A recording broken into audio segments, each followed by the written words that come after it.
Hello everyone and welcome back to Destiny. Earlier this week I posted a couple videos where I dive deep into subclasses in Destiny 2. I talk about the subject in pretty intricate detail and it's been awesome to follow the conversation in the comments.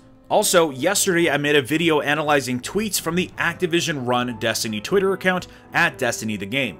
In that video I mentioned how it seems like they will be maintaining their same approach to weapon balancing, where PvE and PvP sandboxes will be tuned the same. My concern for this was the potential to continue to cause issues that plague Destiny 1's sandbox, where nerfing something for the Crucible will often cause issues for PvE. So today I have some updates in that department, and it has to do with the term split tuning. And yes, that is an exciting a prospect as it sounds, so let's jump right into it.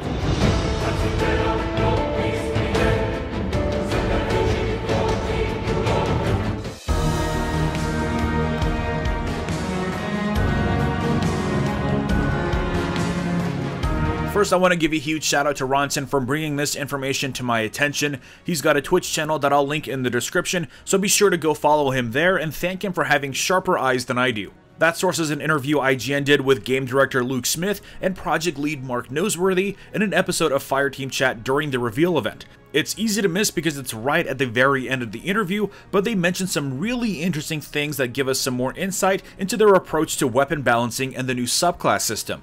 So let's talk about what might be coming to sandbox balancing in Destiny 2. The game's sandbox is of course any system in the game that involves how weapons and abilities behave and how they interact with you and your enemies. When answering about how they balance the Warlock against other classes, Luke Smith mentioned that they were looking at things like Healing Rift and Empowering Rift, and that we have split tuning, where we've actually made it so that the damage that it buffs your weapon is different in PvP versus in PvE. Now, it's important to keep in mind that this was an answer specifically about Empowering Rift, the Warlock class ability that of course buffs the weapons for those standing in the area of effect. You can think of it like Weapons of Light, except it's on a much shorter cooldown than the Ward of Dawn Super is, so you can see how that might present some issues when it comes to balancing the Crucible. So this doesn't necessarily confirm that this will be their approach to balancing the entire sandbox, but it does sound promising. Like I mentioned in yesterday's videos, they were able to tweak some things differently between PvP and PvE in Destiny 1, but it seems like their ability to do this for Destiny 2 has been greatly expanded. Anyways, that's pretty much it. I just wanted to give you some updates on those topics. If you haven't seen the videos I mentioned earlier in the video, I'll leave a link to all of them in the description box below, or you can look for these thumbnails on my channel, so definitely give those videos a watch if you haven't already.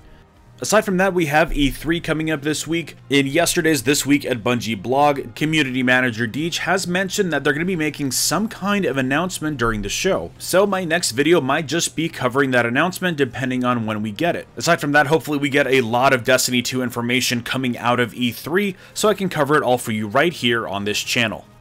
Anyways, what are your thoughts on some of these updates on how they're approaching balancing? Leave your thoughts in the comments below, drop a like if you enjoyed this video, and subscribe for more Destiny content. And I will see you all next time. But another interesting detail is the color of the Titan's shotgun. It's clearly a new Monarchy shotgun, but the colors match his armor shader. We also see another example of this in the gameplay trailer where we see a dark green new Monarchy sniper rifle being wielded by a hunter with an obviously dark colored shader, although it's hard to tell whether or not it's matching the gun.